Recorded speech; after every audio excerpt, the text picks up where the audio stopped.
Таны сонсох суваг өгүүлж байна. Дэлхийн сонгодог зохиол Мартин Эден. Зохиолч Джек Лондон. 9 дугаар хэсэг. 17 дугаар бүлэг. Мартин ихэн мэддэг боллоо. Жо тэр хоёр 200 цам зугаас нь нэг өдөр эхний 7 хоногт бий. Даралтыг тохируулах гам бүршинд энд уйсан хөндлөвчтэй машиныг Жо хөдөлгөж түүн дээр цамцны цар дуултай хэсгийг эндүүгээр Мартинд өгөхөд Мартин эндүүдэх модон дээр цамцыг тавьж үлдсэн хэсгийг гүйцээж эндүүднэ. Энэ бол зай завсаргүй үргэлжлэх хүнд бэрх ажил байв. Зочид буудлын асарт сарвчнаа цагаан хувцастай бүстэй бүсгүй хүмүүс амархаар зугаацсан алхах нь алхаж зарим нь ширээнд сууж сэрүүн ундаа ууна. Гэтэл угаалгын газар тэсхүүе бэрх халуун улайдсан ширмнээс халууд өгж нойтон хувцсанд хүрэх эндүүний улнаас уурсавсан. Эндүүг авгаан нарын халаадгаас илүү халаанаа. Хурууга шүлстэй халууных нь хэмжээг үздэг эндүү Мартин Жо хоёрт хүйтэн юм шиг санагдах бий. Тэр хоёр халаасан эндүг хазартаа ойртуулж халсан хэмжээг тогтоох бөгөөд тэгхэн тайлбарлахын аргагүй дотоод мэдрэлийн хүч мэт Мартин санагдана. Хэрв эндүг хэд халсан байвал хүйтэн усанд дүрнэ. Ингэхэд нилээд дадлаг эвдүү их хэрэгтэй. Усанд ганц секунд илүү байлгачихвал эндүг хэд хөргөх энэ төр.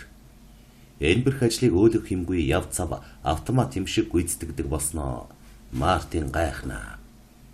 Гэвч гайхаад байх завч түүнд олдохгүй байв. Мартин хамаг анхаарлаа ажилдаа тавина. Тэр амьд машин мэд толгой хоёр гараар зогсолтгүй ажил. Түүнд хүнийг ихэм юу байна цөмийг нь ажил эзэмднэ. ертөнц болон түүний нууцын тухай бодох цай толгойд нь байсангүй. Түүний ухамсарт бүх ээл өргөн уудам өрөө тасалгаа цөм хаалттай. Ухамсар нь явцуу тасалгаанд хөлөг онгоцны жолоочийн өрөөнд оргонож тэндээсээ уур савсах хэдийг дагуулan яаж эндүү гүйлгэх. Ханцуу ар хормой хажууг нь нэгч ямах хазайлгалгүй жигд хөдөлгөөнөөр хэрхэн эндүүдэх. Эндүүдсэн цамцыг үрчилгэлгүй хажуу тийш нь яаж тавих тухайд гар хуруунд зааваргүй. Төвний анхаарлаас нэг цамц гармагц өөр нэг цамцны тухай бодох болно. Ингэж урт өдрийг барна. Гадаа амьдрал Калифорний халуун наранд ноцоороход угаалгын бөхчим газар дээр амьдрал хормын төдийч үл ноцоорно. Зочид буудлын асарт сарвчнаа зугаацагсад цэвэр хувцас байнга шаардах зар байв. Мартины хөлс цутах саарл байв. Тэр асрыг ус сууж байсан боловч халуун ихт бол уусан унд огт тогтохгүй нүхсөв бүхнээр нь цудгах ажээ. Хөлгөөр аялж бодох юмаа бодож явхад хамгийн хүнд ажилч тэр болдоггүй аж. Хөлгийн эзэн түүний зөвхөн цагийн эзэн байсан бол энэ зочид буудлын эзэн бас сэтгэлийнх нь эзэн болжээ. Иймд бие сэтгэл хоёр аль алинд нь адил сүйтгэлтэй хөдөлмөр өсөөр юу ч бодохгүй байв. Өөр бодолч огт байсангүй. Рөвд хайр сэтгэлдээ эсгэж мэдэхгүй суу. Ажилд харшиж ядарсан Мартинд дурсан бодох тэнхэл байгаагүй учраас түүний хувьд рөвч байхгүй юм шиг санагдав. Гагцхүү үдэш орондоо ороход эсвэл өглөө цай уух зур нүдэнд нь манан мэт бүрэлзэн үзэгдэнэ. Тамд байснаас 7 дор байгаа биз гэж Жо нэгэнтээ асуув. Мартин толгойд өгснө гэнэт зэвүүцэл төрж байгаагаа мэдлээ. Сануулгах юмгүй тодорхой байв. Тэр хоёр ажлын үеэр юр ярилцдаггүй билээ. Яриа дэлгэвэл ажлын эв алдагддаг бөгөөд энэ удаа Жогийн асуултаас болж самгардсан Мартин эндүүгээ хоёр ч удаа сул хөдлөгч. Баасан гаргийн өглөө угаалгын машин ажиллаулва. Зочид буудлын цагаан хэрэглэл, ширээний бүтээлэг, амны алчуур, орны даавуу, дэрний ууд зэргийг 7 хоногт 2 удаа угаана. Энэ бүхнийг угааж дуусаад дотор нарийн хувцсанд шилжнэ. Энэ төлөлийн эрвэгтэй хүнд ажил бөгөөд дум болгоомжтой байх хэрэгтэй учраас Мартин урагш муутай ажиллаж байв. Бас ч энэ удаад нэн аюултай болж болох эндэгдлээс тэр айжээ. Өөнийг харав. Төлөгч хөхөл чамаас $20 суудахчихна шүү гэж Жо нэн нарийн чухам ганц атгад багтаан атгаж болох нарийн хөхний даруулга харуулж өгүүлвэ. Гэвч Мартин юу ч түлсэнгүй. Мэдэрлээ хүчлэн байж булчингийнхаа хүчийг солруулж чадсан байжээ. Тэгээд өөрсдөө угааж эндүүлэхгүй учраа дотор нарийн хувцас өмсдөг бүсгүйчүүдийг зүгсэн Жогийн зүхлийг сэтгэл нийцэн сонсноор ажлаа үргэлжлүүлнэ. Ер нь дотор нарийн хувцас бол Мартины хувьд ч Жогийн хувьд ч хараал хүртсэн эд бил. Энэ хувцас өнөөх үнэт минутыг нь эднэ. Тэр хоёр тийм хувцастай өдөржин ноцолдноо. Хоёул 7 цагт угаалгаа цэглэж орны даав, амны альчуур, ширээний бүтээлийг базаж дараа нь зочид буудалд унтаагүй хөнгүү болсон 10 цагт дахин нарийн хувцаа барьж шөнө дунд 1-2 цаг хүртэл хөлсөө асгаруул. Хоёр хагасдал тэр хоёр ажилласаа саллаа. Бям гарагт өглөөнөөс эхлээд дотор хувцас аар сарын үргэлжилсээр 3 цагт 7 хоногийнх нь ажил дууссан. Бодвол энэ удаа чи Окленд руу явахгүй биз дээ гэж тэр хоёр давжооны гишгүүр дээр сууж сэтгэл амран тамхи асаах зур Жо асуув. Явна гэж Мартин хариулв. Ямар ч өтгөрөө гэж чи тийшээ зүтгэнэ үү? Хүүхэн дөө гэж асуув. Үгүй би номын санд очиж номоо сольж авах хэрэгтэй. $2.50 хэмнэхийн тулд ундаг дугуйгаар явдаг юм гэсэнд. Номоо шуудангаар явуулчихаа. Энэ чинь 25 центэд багтана гэв. Мартин бодлого болвоо. Чи маргааш амарсан дээрээ. Энэ чамд хамгийн чухал. Би өөрөөрөө бодож байна. Би бол бяцархаа юм шиг л болцоход байна гэл. Энэ нь ч илэрхий байлаа. Секунд минутын төлөө цуцалдгүй тэмцэгч удаашрлын дайс. Саад тодгорын нэргэгч, эрчим хүчний шавхушгүй их булаг, төгс чадалт хүм мотор, ажилдаа бол ёстой чонон болсон. Энэ хүн хөдөлмөрийн 7 хоногоо бараад байхдаа ядарлын туйлд хүрсэн байл. Төөний гонхорч зүдэрсэн сайхан царай нурваажээ. Тэр гайхширсан байдалтай тамхи татж дуу нэгэн хэв гонигтай сонсдно. Төвөнд одоо галч, эрчим хүчч, тэрч байтугай, амрах болсондоо баярлах баярч байсангүй. Даваа гаргаас дахиад л байх байдгаараа явж ийм юмар юу хийн? Би заримдаа тэнүүлчдэд атаархах юм. Тэд нар ажил хийдэггүй хэрнэ яаж ийгээд л амьдраад явна. Ёо. Аяг пив дуртай уучмар байна шүү. Гэтэл үүний тул тосгон руу сажлах хэрэгтэй болно. Харин чи бүү тэнэглээ. Номоо шуудангаар явуулчихад эндээ үлд гэж Жо хэлв. Би энд бүхэл өдөр чинь юугаа хийж суух вэ гэж Мартин асуув. Амарцсоо.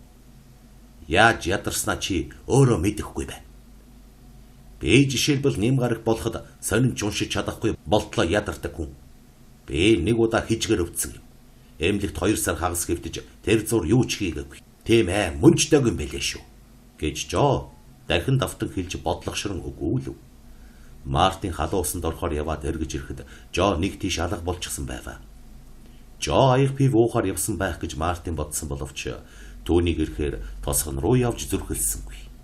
Орон дээрээ шаахаага тайлалгүй хэвтээ санаа сэтгэлээ төвлөрүүлэх гэж оролдов. Номд ч гар хүрч чадсангүй. Хэд ядарсан учир юуж бодолгүй дутуу зүрмэглэн үдшийн хоол хүргэв. Үдшийн хоолнд Жо ирсэнгүй. Мартин цэцэрлэгчээс Жог асуусанд тэр уушийн газрын ширээний дэргэд тулгаа тулсан байхаа гэв. Оройн хоолны дараа Мартин унтахаар явж өглөөнөн сэрэгтээ амарчсан шиг өөртөө санагджээ. Жо ирээгүй л байв. Мартин нэм гаргийн сонин дэлгэж модны сүдэрт хэвтлээ. Үд болсныг Мартин огт мэдсэнгүй. Хинч түн цаад болсонгүй. Өөрөө ч унтсангүй. Гэсэн хэрэн сонино уншиж барсангүй. Өдийн хоолны дараа сонино уншихаар завдсан боловч даруй унтаж гоцорчээ. Ингэж нэм гараг өнгөрөөд даваа гараг болоход Мартин додор хувцс ялгаж Жо толгоогоо алчуураар боож хараал тавьсаар савн зурж угаалгын машин ажиллуулж эхлэв. Яаж чадахгүй юм. Бям гарагийн үдэш болоход л балгамаар бодогдоод байх юм гэж Жо тайлбарлав. Тасралтгүй үргэлжлэх хөдөлмөрийн бас 1-7 хоног өнгөрлөө. Тэгэхдээ бас шүндэл болтол хурц цахилгаан гэрэлд ажиллаж бям гараг болоход өдрийн 3 цагт ажиллаа дууссан ч баярлаж амжилгүй. Жо сэтгэлээ амраахаар тосгон руу явлаа. Мартин энэ юм гаргийг урдын адил өнгөрөл. Тэр нь модны сүдэрт жаахан унтаад сонино мөн л хайхрамжгүйхэн гүйлгэн хараад дараа нь юу ч хийлгүй, юу ч бодолгүй хэдэн цаг хэвтэв. Тэр юм бодыг ихэд дэндүү ядарсан байжээ. Өөрийгөө доромжилж бузарсан мэт өөртөө санагдаж өөртөө зэвүүцэг сэтгэл төрөв. Өөрт нь байсан бадрангуй бүхэн дарагдж, бардан байдал нь мохож, амьдрах хүч нь ямар ч эрмэлзэлгүй болтол суларчи. Тэр үхлүүд байва. Сэтгэл нь ч үхлүүд байв. Тэр зөвхөн мал, ажлын мал болжээ. Ногоо навчсыг нэвтлэн тусах нарны туяанаас өөр ямар ч сайхан юм тэр олж харахгүй. Огторгын номинхөө хөнгө түүний сэтгэлийг хөдөлгөж чадахгүй. Тайлгсан гэж хүсдэг далд онсох бүхий сансрын уудмын тухай сэтгэл төрөхгүй болжээ. Амьдралд хэсхүүе бэрх уйтгарт. Утгагүй зөвхөн зовлон тарих мэт санагд. Түүний ургуулan бодох дэлгэцийг хар хөшгөөр халахлж гэрлийн нэгч туяа үл тусах харанхуй тасалгаанд хүсэх сэтгэл нь хоригджээ. Тэгээд тэр бэм гараг бүр тосгонд очиж архитаад Согтуугийн мананд ирэх 7 хоногийн бэрх хөдөлмөрөө мартдаг жоод атаархах сэтгэл төрнө. 4 дахь 7 хоног нь үргэлжлэвэ. Мартин өөрийгөө ч амьдрал ийгч хараад зүгж байв. Дийлэгдсэн тухай бодол түүнд хүнд дарамт болж байв. Түүний өгүүлбэрүүдийг голсон редакторуудын зөв юм. Тэр идүүгээ үнийг сайтар ойлгож өөрийгөө өөрийн хүслийг шоолон инээж байлаа. Тэнгисийн уянгийг нь Руф шуудангаар ирүүлжээ. Хүүхний загтлыг тоомжиргүй уншиж үзлээ. Шүлгийг нь бахархан сайшааж байгаагаа илтгэх гэж Руф их л чармаасан бололт. Гэвч Руф худал хэлж чаддаггүй. Бас үнэнийг өөрөөс нь нуун гэдэг түүнд бэрх байв. Түүнд тэр шүлэг таалагдсангүй. Энэ нь түүний аргагүйдсэн магтаалын мөр бүхнээс цугалзаж байв. Тэр хүүхний зөв нь мэдээжээ. Шүлгээ дахин уншиж үзээд Мартин үүнийг үнэмшил. Шүлэг гоо сайхан байсангүй. Юунаас болж үнийг бичих болсноо Мартин ойлгосонгүй. Үгийн хурц хэллэг нь инээдэмтэй мэд. Адилтгал нь аимшигтай бөгөөд болох мэд. Зөн бүхэлдээ тэнэг бөгөөд үнэмшмээргүй мэд санагданаа. Тэр Тэнгисийн уянгаа даруй дуртаяа шатаах байсан боловч дан ганц хүслээр нь шатчихсангүй. Зуушны газар очие гэтэл хамаг хүчээ хүний ховд сугаахад зориулж өөрийн юм хийх хүч хүрсэнгүй. Ням гарагт хамаг зоргоо шавхан байж Руфт загтал бичиж гэж Мартин шийдсэн боловч Бям гарагт ажиллаа дуусгаж усанд орсныхоо бүхнийг мартах дээлдэшгүй хүсэл төрвөө. Жо яаж наргиж байгааг очиж харъя байц гэж тэр өөртөө хэлээд худал хэлж байгаагаа ойлгов. Гэвч тухай бодох тэнхэл хүрсэнгүй. Тэгээд ч бүхнийг мартахыг юмнаас илүү хүсэж байсан учраас худал хэлж байгаагаа ч ижлэх гэж оролдохгүй байв. Зугаацж яваа мэт яаралгүй явсаар тосгонд ойртож ирснээр уушийн газар дөхөж ирэхийн хамт алхаага түргэсгэв. Чамайг дан усал хэрэгэлдэг байх гэж би бодсон юм. Гэсээр түүний Жо өгтөв. Мартин түнд хариу хэлэлгүй виски захиалаад шилэн аяг дүүрэн хийж аваад лонхыг Жод өглөө. За бушул гэж Мартин хэлжээ. Гэтэл Жо назгайдад байхаар нь Мартин түүнийг хүлээлгүй. Аягтай архиа нэг амсгаагаар уугаад дахин нэг аяг хийж авав. За одоо би чамайг хүлээж болно. Гэвч чи жаахан түргэн гэж Мартин хэлвэ. Жооч хүлээгдэх юмгүй. Тэр хоёр цуг уул. Яс маханд чинь хөрвөө гэж Жо асуув. Гэвч Мартин энэ асуудлыг хэлэлцэх гэж бодсонгүй. Энэ бол ажил биш. Там гэж би чамд хэлээгүй юу, Мартин? Чи бууж өгсөн нь надад үнэндээ таатай биш байна. За яах вэ чөтгөр аваг. Ой гэж Жо ярив. Мартин үг дуугүй ууж огцомхон дуугарч дахин захиалахад үсээ хошин шууд самлсан цэнхэрнүүдтэй эм царайтай тосгоны хүү худалдагчийг айлгана. Хүнийг ажиллаар дарж ийм болгоно гэдэг ёстой зэрлэг явдал. Хэрэг би арх уудаггүйсэн бол тэр муу газрыг хэдийн шатаачих байсан юм. Арх уудаг минь тэдний заяа гэж Жо өгүүлвэ. Мартин юу ч хэлсэнгүй. Дахин 2-3 аяг уугаад Согтуугийн мананд түүний тархийг гужиж эхлэв. Тэгсээр энэ хэдэн 7 хоногт анх удаа амьдралын амьсгалыг мэдэрвэ. Хөөсөл нь эргэж ирлээ. Хөсөх сэтгэл нь харанхуй тасалгаанаас алдууран гарч туяат оргилөөд даллна. Ургуулan бодохын дэлгэцэн дахин мөнгөлөг тунгалаг болж тодорхой үзэгдэл бие гүйцэн жирэлцэв. Ёробосын сайхан хоёр Мартинтай хөдлөлдсөн явж тэр урдын адил бүхнийг мэддэг, бүхнийг чаддаг болжээ. Мартин энэ учрыг Жод тайлбарлах гэтэл өөрөө энэ хүлээснээс мултарч өөрийн томоохон угаалгын газрын эзэн болох хүсэл Жод бий билээ. Тийм ээ Мартин. Хөөхтүүд миний угаалгад ажиллахгүй. Чи үүнд итгэж болно. Яаж ч гэсэн ажиллахгүй. 6 цагаас хойш угаалгын газар амьд хүн байх учиргүй мэдв. Машинч хүн ч олон байх болохоор ажлын өдөр тогтоосон цагтаа дуусаж байх болно. Март минь, чамайг би өөрийн туслагч болгоно. Ийм л төлөвлөгөөтэй хүн дээ би. Уухаа байж мөнгө хураасаар 2 жилийн дараа. Гэтэл Мартин түүний үгийг сонссонгүй. Шинээрсэн хүмүүс нутгийн 2 тариачин жог дуудан аваачтал худалдагч залууд санснаа ярихтан саад болсонгүй. Тэднийг мөн уушийн газар байсан бүхнийг хэдэн зарц цэцэрлэгчийн туслах агтчин худалдагчийг мөн уушийн газар шургалан орж ирээд холын буланд бүртэлсэн байсан тэнүүлчин цөмийг Мартин өгөөмөр дайлваа.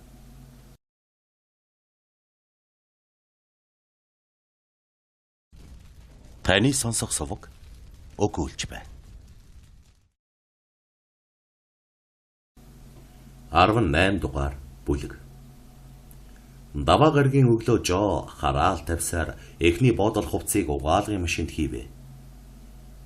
Би хэлсэн шүү гэж Жо яриа эхлэв. Болооч гэж Мартин түүний өдөөс хашгирав. Уучлаарай Жо гэж үдийн хоол идэхээр суухдаа Мартин хэлжээ.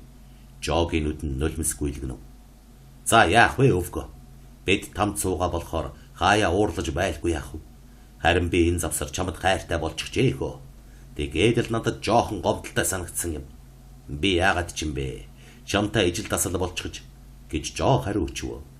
Мартин түүний гарыг хатгав. Чөт грав.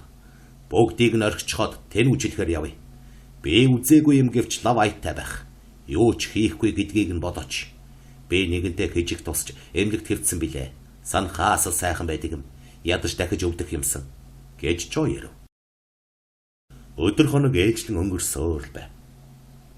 Зочид буудал хүн олонтой нарийн нандин хувцс уламж их болно. Тэр хоёр зориг баатарлагын дээдийг гаргаж цахилгаан гэрэлт шүн дунд болтол ажиллаж бас унд хоолны цагаа хасаж өглөөний цайнаас урд ажилдаа ордог байваа.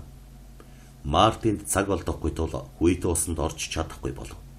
Жо минут бүрийг эзэмдэж хариг харамч хүн мөнгө тоолох мэт минут бүрийг тоолно. Тэгэд нэгэн цагт Мартин Иден гэдэг нэртэй хүн байсан. Тэр машинтай үргэлжийн холбоотой ямагт улайран ажиллана. Мартинд бодох зав ховор тохиолдно. Сэтгэл оргонох байр хаалттай, цонхон битүү өөрөө тэр байрны үүсгсэн манаж болжээ. Чухмал хий үзэгдэл болжээ. Жогийн үг үнэн. Тэр хоёр төгсгөлгүй хөдөлмөрийн нутагдах хий үзэгдэл болжээ. Гэвч магадгүй энэ бүхэн зөвхөн зүүд юм болов уу? Заримдаа Мартин цасан цагаан идлэлийг халуун эндүүгээр эндүүдэж савсах уурт бүрхэгдэж байхдаа энэ бүхэн чухамхүү зүүд мөн гэж өөртөө итгүүл. Магадгүй хэдэн мянган жилийн дараа бэх асгсан ширээд бяцхан өрөөндөө нойрноос сэрж урд тасалсан ажлаа эхэлж болох юм. Магадгүй түүний бүх зохион бичсэн зүйл зүүд байж ээлжид гарахаар сэрж орноосоо үсрэн босож хөлөг онгоцны давсан дээр гарч ирээд халуун орны одод тэнгэрийн доор хөлгийн жолоо барьд зогсоход нь хуурай салхины амьсгал биеийн хөрсийг сэрүү оргиулчих болох юм. Дахин бэм гараг болж 3 цагт ажиллаа барлаа. Аяг пив. Уухаар явах юм биш биз? Гэж тэр хоёрт бэм гарагийн ердийн номоо байдал эргэж ирсэн учраас хайхрамжгүйгээр Жо асуув. Гэнэт Мартин үнэхээр нойрноос сэрсэн мэт болвоо. Ундаг дугуйгаа янзаж 2 дугуйг нь тосолж гарыг нь шалгаж арааг нь цэвэрлэв.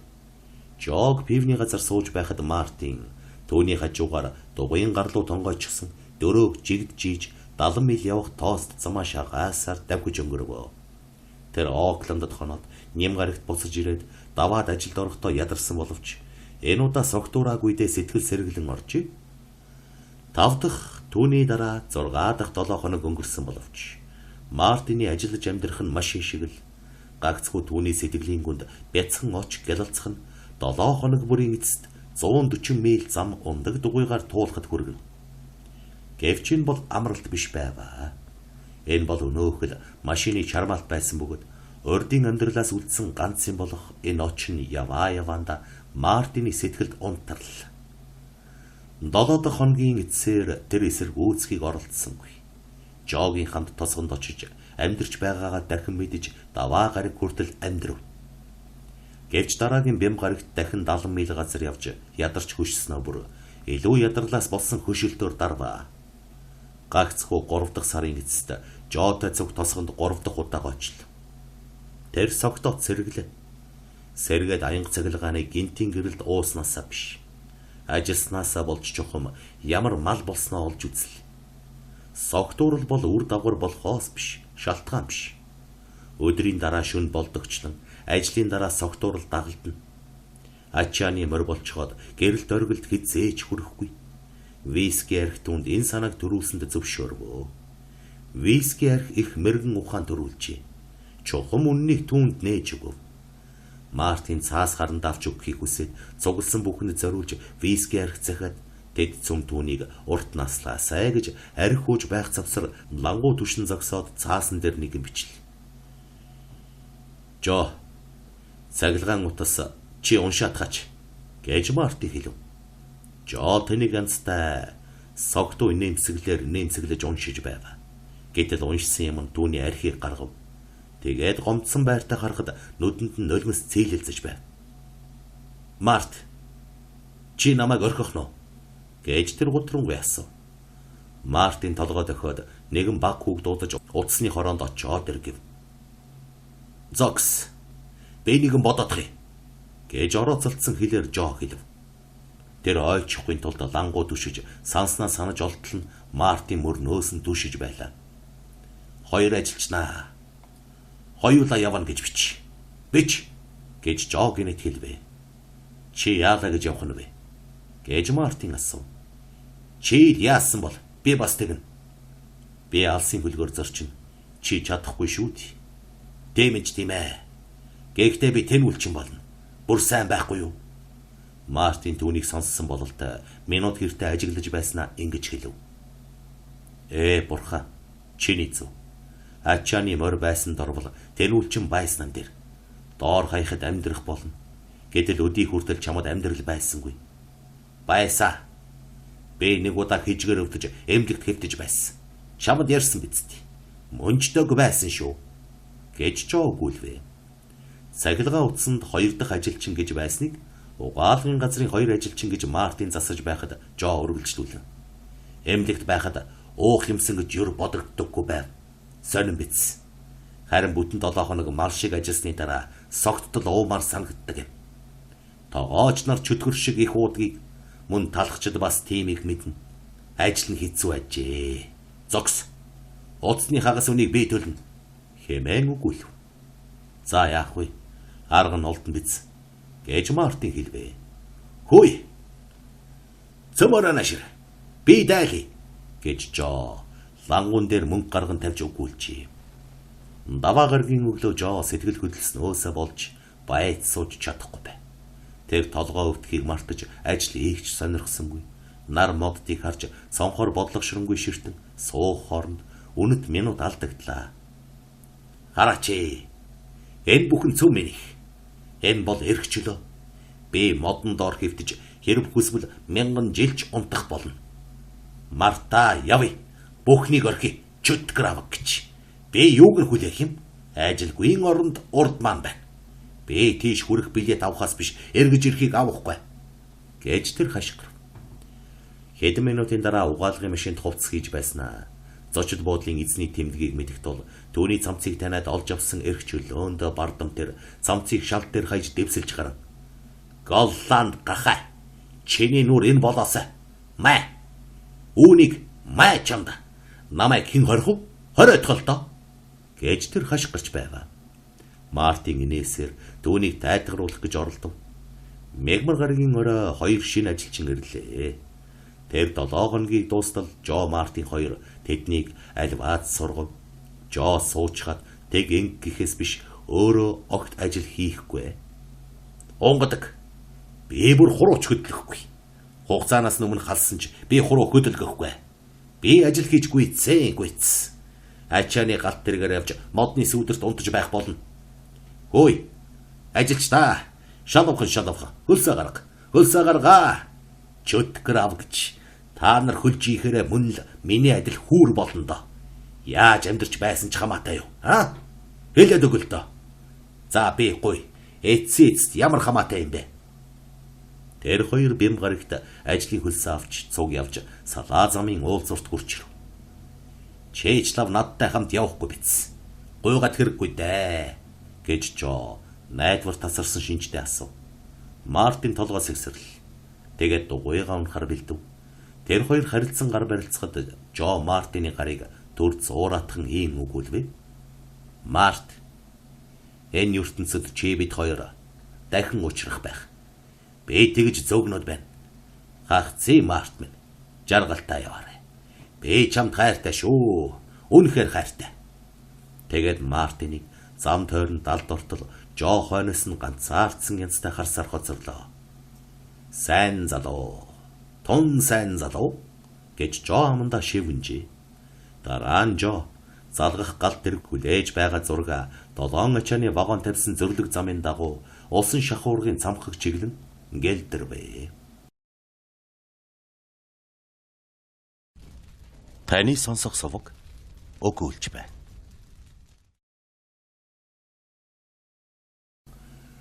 Арван 9 дугаар бүлэг. Ров гэр бүлээрээ Оклендод иргэн ирж Мартин түүнтэй уулзах болов. Тэр хүүхэн сургуулаа төгсөж зэрэгтэй болсноос хойш хамаг цагаа цөмийг сургалтанд зарцуулахыг байж. Мартин өөрийн бие сэтгэлийн хүчийг ажилд зарсноос хойш юм бичгийг байж. Иймээс тэд олонтой уулзах боломжтой болж бэбидээ улам бүр ойр дотн болов. Мартин эхлээд юу ч хийхгүй, зөвхөн амарч байв. Тэр их унтаж, их юм бодож, ерөн сэтгэл нь хүчтэй хямраад сая сэхээ орж байгаа хүн шиг л амьдарч байваа. Энэ завсар хайнгадхан гүйлгэж гардаг байсан сонин бичгийг сонирхож эхэлсэн нь сэргэлтийн анхны шинж тэмдэг болов. Дараа нь тэр ном уншдаг, эхлээд шүлэг, үргэлжилсэн үгийн зохиол уншдаг болсноо хэд хоногоос аль эрт мартагдсан физикийн зохиолд умбан орвоо. Төвний гайхалтай эрүүл мэнд нь алдагдах шахсан амьдралынхын нэрчмийг сэргээхэд тус болж залуу насны омог цог нь эргэж ирлээ. Сайтар амраад далайн аялалд гарах тухайга Мартин хэлэхэд Ров илэрхий урам хугарчээ. Яах нь вэ гэж тэр асуув. Мөнгө хэрэгтэй. Хэвлэлийнхнийг дахин дайрахад мөнгө хэрэгтэй байна. Мөнгө хатуужил хоёр энэ тэмцлийн хамгийн сайн зэвсэг гэж Мартин хэлв. Хэрв танд зөвхөн мөнгө хэрэгтэй байгаа бол угаалгын газар байж байх нь яагаад вэ гэхэд угаалгын газар намайг адгуус болгох юм. Тэгж ажиллавал архичин болоход амархан байна гэв. Төвний хүүхэн айсан янзтай хараад та тэгвэл гэжээ. Мартин хариултыг нь бул зааруулж амархан чадах боловч тэр худал хэлхийг огт төвчдөггүй. Тэгээд юу болсон ч хамаагүй дан ганц үннийг өгүүлж байна гэж алирч шийтсэн санагдав. Тийм ээ. Хэдэн удаа уусан гэж хариулв. Ров айх гайхах хосолсон нүдээр түүн рүү хараад миний таньдаг нэг ч хүн ингэж байгаагүй гэж Ров хэлвэ. Тэдний нэгэнч халуун булаг угаалгын газар ажиллаж байгаагүй биз. Хөдөлмөр бол сайн зүйлээ. Тэрч байтугай ашигтай гэж шашны номдол өгүүлдэг. Би хөдөлмөрөөс хизээж айж байгаагүйг бурхан мэднэ. Гэвч сайн юмд хязгаар хэрэгтэй. Угаалгын газар энэ хязгаар байгаагүй. Ийм учраас л би алсын аянд явахар шийдсэн юм. Энэ бол миний эцсийн аялал болно. Эргэж ирээд би сэтгүүлийн хуудсан дээр гарч чадах байх. Би үүнд итгэж байна гэл. Гонжгуудсан Ров дууга хураахад миний амьдралдаа үтснийг энэ хизээж ойлгохгүй гэж Мартин бодвоо.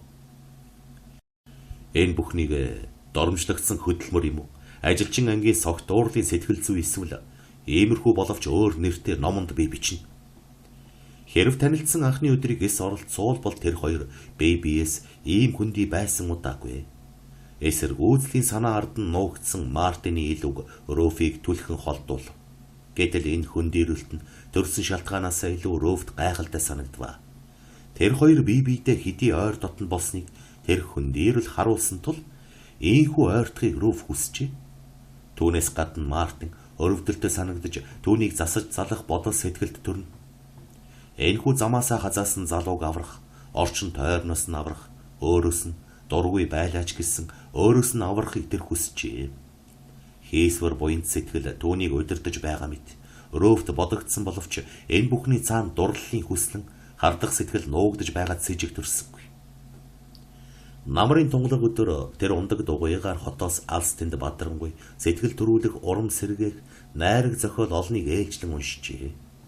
Ам өрсөх, төвчих, хөдөлмөрт дуртай байх энэ бүхэн бол өөрийнх нь эцэг мистер Бэтлер болон ядуу цагаач хүү байснаа номын хаан болж бүх дэлхийг номоор хангах болсон Эндрю Карнеги нар биелэн болсон бөгөөд Руф Мартинд дам шингээх гэж эрмэлдсэн зарчмууд юм аа. Руфийн энэ бүх оролдлогыг Мартин үнэлж байв. Одоо тэр нь Руфийн санааг илүү сайн ойлгодог болсон бөгөөд Руфийн санаа түүнд 7 давхар цоочтой гайхамшиг байха болжээ. Тэд адил тэгш байдалтай хүмүүс нэг харилцан ярилцаж санаа бодлоо солилцсон. Гэвчин зур гарах зөрөлдөөн Мартины хайр сэтгэлд нөлөөлсөнгүй. Тэр Руфийг байга янзаар нь хайрлаж тэрч байтугай биеийнх нь хэврэг мэт байдал онцгой бишрэл төрүүлэх тул түүний хайр сэтгэл улам гүн, улам хүчтэй болж байв. Олон жил газар гიშгээгүй хэрн завшаант нэгэн өдөр Браунинтай хамт гэрээс оргон босож хээр талд газар гიშгэж үдсэн бие муутай Элизабет Бартет хүүхний тухай тэр уншижээ. Браунинг хайрт хүнийхээ төлөө хийснийг Руфийн төлөө өөрөө хийж чадна гэж Мартин шийджээ. Гэвч юуны өмнө Руф түнд хайртай болох ёстой. Бусд нь амархан хэрэг. Мартин Руфт эрүүл чадал өгч чадна. Тэр ирээдүйн хамтын амьдралын тухай олонтоо боддог байв. Бас хөдөлмөрөөр буй болсон тогттой тавлаг нөхцөлийн дотор хоёул байж байхыг тэр төсөөлөн боддог байв. Тэр хоёр яруу найраг уншиж тэр тухайга ярилцаж байна. Хүүхэн олон тэр тохиолон хажуулдаж түүнд ном уншиж өгч байна. Тэдний амьдралын бэлэг тэмдэг болсон нэгэн байдал түүнд дандаа санагдана. Заримдаа өөрөө ном уншиж хүүхний бэлхүүсээр тэрвэрч байгаа. Тэгэхдээ толгой нь мөрөнд нь наалдаж байгаагаар үзэгдэнэ. Заримдаа хоёул нэгэн адил номыг дуугүй унших бөгөөд хэвлэлийн мөрөнд шингэсэн хамаг сайхныг гагцхүү нүдээр сорон сууж үзэгдэнэ. Руф байгаль дуртай тул Мартины дүрслэн бодох энэ сэтгэлд хоногчсон байдал гаргах дэвсгэрийг дураар өөрчилнө. Заримдаа өндөр цавчим хаттай хүндийд сууж ном уншиж байгаа. Заримдаа энэ нь уулархаг нутгийн ногоон зүлгэн дээр эсвэл далайн давлгаа мэрэлдсэн элсэн хошгон дээр болж байгаа мэт үзэгдэнэ. Хаяа өөрийнхөө хүүхний хамт халуун орны ямар нэг галт уултай арал дээр тэр арлын чимээг хүрхрээний усан цацраг салхины аясаар далайд хүртэл дуугдан ирэх газар байгаа мэт үзнэ. Гэхдээ л наад талд нь Мартин, Руф тэр хоёр ном шагаан суугаагаар үзэгдэх бөгөөд байгалийн сайхнанд тэдэнд дэвсгэр болж уг зургийн гүн мандал дотор байгаа мэтэр хөдөлмөр, амжилтын мөн хөдөлмөрөөр олсон бөгөөд ертөнцийн шимийг хүртэх боломж олгосон баялагын төрх харагдана. Охиндоо болгоомжтой байхыг би зөвлөмөр байна гэж Руфийн ээж нэгэнтээ сануулгах янзтай өгүүлв. Таны хэлж байгаа үгийн учрыг би мэдж байгаа боловч энэ бол боломжгүй хэрэг юм. Тэр бол Руф ичингүйрэн царайнуулаа. Энэ бол амьдралын ариун нууцаа ихтэйгээ анх ярьж байгаа охины ичингүйрэл байгаа. Тэр чамд хань болохгүй гэж ихэн үгийг нь төгсгөв. Руф толгой дохвоо. Би ингэж хэлэх гээгүй. Гэвч ийм юм. Тэр бүдүүлэг эв хавгүй, тэнхээлэг, дэндүү тэнхээлэг тэр хөөхөн төгдөрч цааш ярьж чадсангүй. Иймэрхүү юмны тухай ихтэйгээ анх ярьж байгаа болохоор туйлын тулгам дуу байв. Эхэн охины үгийг дахин эвлүүлж өгвөө. Тэр төдий сайн амьдарч яваагүй байх. Чи ингэж хэлэх гээ юу? Руф дахин толгой дохиж нүүрнуулаа. Тийм ээ. Би яг ингэж хэлэх гэсэн юм. Энэ болж түүний буруу биш л дээ. Гэхдээ амьдралын муу муухай бүхэнтэй зууралдаж явсан гэж юу? Тийм ээ. Би айдаг юм. Заримдаа хамгийн муухай явдлаа, хамгийн энгийн ярьж байхыг нь сонсоход амар байдаг. Нэг их онцгой юм биш шиг. Ингэж болохгүй шүү дээ, тийм ээ? Тэр хоёр тэврэлтэн сууж байснаа Руф дуугүй болоход эхэн түүний гарыг инхрийлэн илж дахин юм ярихыг хүлээвэ. Гэвч түүнтэй цуг байхад надад сонирн байх юм. Ер нь ч миний асрамжид байгаа хүн тэгээд ч хэдийгээр тэр миний найз биш ч гэсэн надад найз эр хүн хизээж байгаагүй шүү дээ. Тэр бол найз. Асрамжийн хүн нэгэн зэрэг болж байгаа юм. Заримдаа намайг айлгах үед нь бух нохоотой, архирч шүдэ яр зайлхан гинжээ хариугүй тасалчих гээд байгаа том бух нохоотой тоглож байгаа юм шиг надад санагддаг юм. Гэж хүүхэн үргэлжлүүлэн өгүүлвэ. Руф дахин дуугүй болж ихэн хүлээж байв. Би ч түүнийг бох нохог сонирхох адил сонирхож байгаамаа. Түүнд сайн юмч их би. Бас надад саад болох юмч их байгаа. Энэ бүхний тухай би бодсон байгаа биз. Тэр чинь хараадаг, тамхи татдаг, архиудаг, зодтолдог, тэрч байтугай зодтолдох дуртай гэж над өөрөө хэлсэн. Надад хэрэгтэй байх болов уу гэх хүн нь огт биш. Гэж хүүхэн төгдөрснэ. Миний нөхөр байх хүн биш. Түүнээс гадна тэр дэндүү тэнхэлэг. Миний хайртай хүн бол би гойлог, цэвэр, хар устай, үлгэрийн хан хөвгүн шиг байх ёстой. Бүү би Мартин Иденд хайртай болчихгүй. Тэгвэл би жаргахгүй болно. Гэж үгүй төгсгөвөө. Би чинь тухай ярьсан юм биш л тий. Гэвч түүний тухай бодсон уу? Тийм хүн альч талаараа чамд таарахгүй.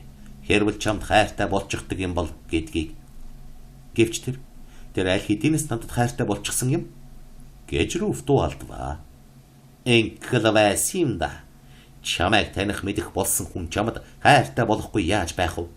Гэж Морз ээлдэг өгүүлвэ. Олны надад хайргүй. Бэж түнд хайргүй. Гэж Руф уурсан өгүүлв. Олныг ойртож ирэхэд би муур шиг болж нүрийг нь самардмар санагддаг юм. Би түнд таалагддаггүй байх. Лавл тэр надад таалагддаггүйдэг.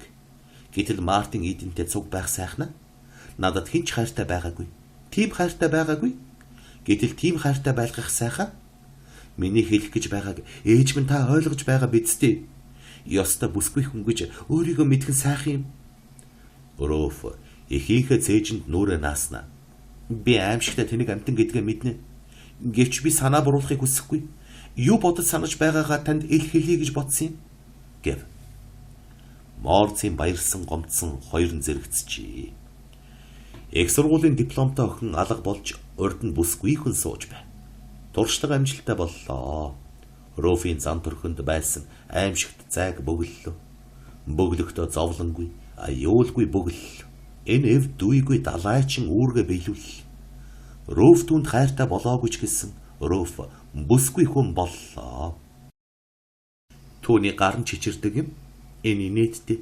Муухаг боловч надад өрөвдөлтөй байдаг юм. Гэд Руф нүрээ ичингүйр нь нууж өгүүлхэн. Гар нь сүрхий чичирч нүд нь айхавтар гялалцаад ирэхээр нь би түүнд сургамж өгч хамаг алтааг нь зааж өгдөг. Тэр ч намайг биширч байгаа юм да. Би мэднэ. Түүний гар нүд хоёр хизээч худал хэлэхгүй. Энэ тухай бодол намайг нас бит хүрсэн хүн болгодог юм. Миний уг чанарт байгаа ямар нэг юм надад байна гэдгийг би мэдэрч би босод охид болон бас залуу бүсгүйчүүдтэй адил болдог юм. Би өрдөн тэдэнтэй адилгүй байсан.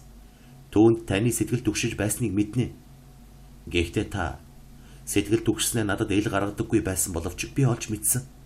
Тэгээд би Мартин Идений хэлдгэр галын шугам дээр гарахыг хүссэн юм. Энэ бол охины хувьд ч эхийн хувьд ч ариун гигийн хорон байсан бөгөөд хоёулангийнх нь нүд үдшийн бүрийд нулимстай харагдваа. Руф нь туршлагагүй, зайлган цагаан, эх нь охиндоо хайртай сургамжтай билээ.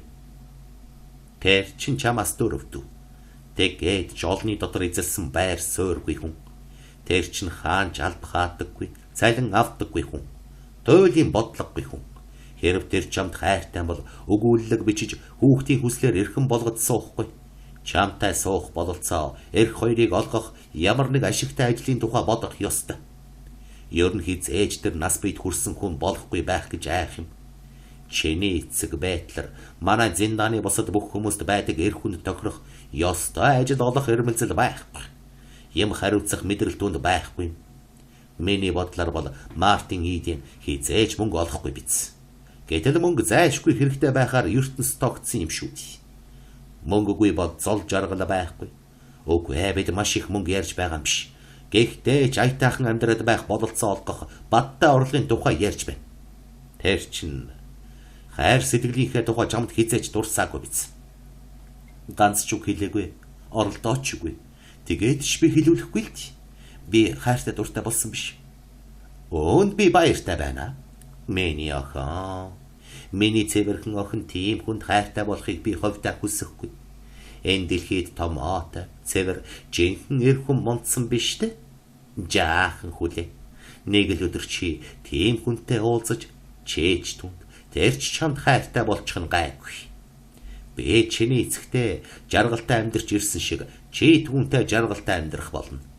Чи нэг л юмны тухай өргөж бодож явах ёстой. Юу вэ ээж? Хөөхтийн тухай гэж Морц хэлэхэд дуу нь ээлдэг зөөлөн болжээ. Би энэ тухай бодсон гэж Ров хэлээд өөрийг даавгүй хүслээ бодож ичсэндээ болж царайнуулаа. Чоохомдаа хөөхтүүдээс болж мистер Иден чиний нөхөр болж болохгүй хөө. Хөөхтүүд цэвэр цустай байх ёстой. Гэтэл түүнийг Иден өгч чадахгүй байх.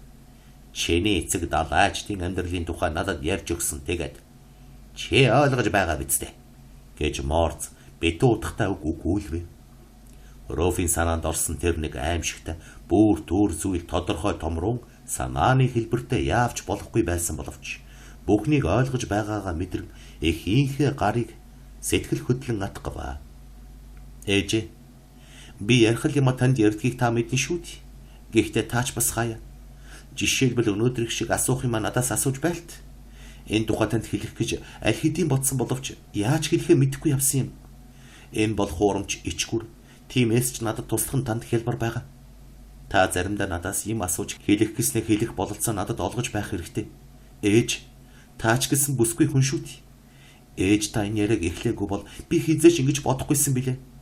Таныг бас бүсгүй хүн гэж мэдрий гэхэд надад урдж өөрийгөө бүсгүй хүн гэдгийг мэдрэх хэрэгтэй байлаа шүү. Гэж Ров эхийн гарыг чангатхан энэ шин эрх тэгш байдлыг баяртай ухаан хашгиран өгүүлжээ. Эхн охиноо дэврэн үсэж бэд хоёул бүсгүй хүн гэж хэлээд хоёул тасалгаанаас гарахдаа тэврэлдэн явж хувь заяа нэгтэйгээ ухаан сэтгэл хөдлөн явахдаа бид хоёул бүсгүй хүн гэж давтан хэлжээ. Манай бяцхан охин явсаар бүсгүй хүн болжээ гэж цагийн дараа миссис Морц бардам царай гарган нөхөртөө өгүүлв. Үгүй чи хүнд хайртай болчихж гэж хэлэх гээд байна уу? Гэт нөхөр нь эхнэрээсээ юм асуух гэсэн байртай харав.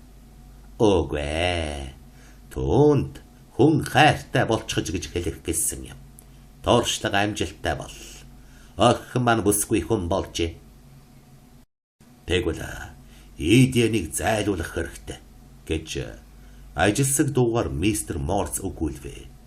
Гэтэл эхнэр нь толгоос эксэрч Хэрэггүй. Хэд хоноо тэр чинь аялалд гарна. Эргэж эрэхтэн Ров энд байхгүй. Клара их чинь хүргэж өгөмц. Улсын дорн нутагт жил болж цаг уур нөхцөл сольж өөр хүмүүс өөр амьдрал үүсгэн түүнд ашигтай байхаа гэв.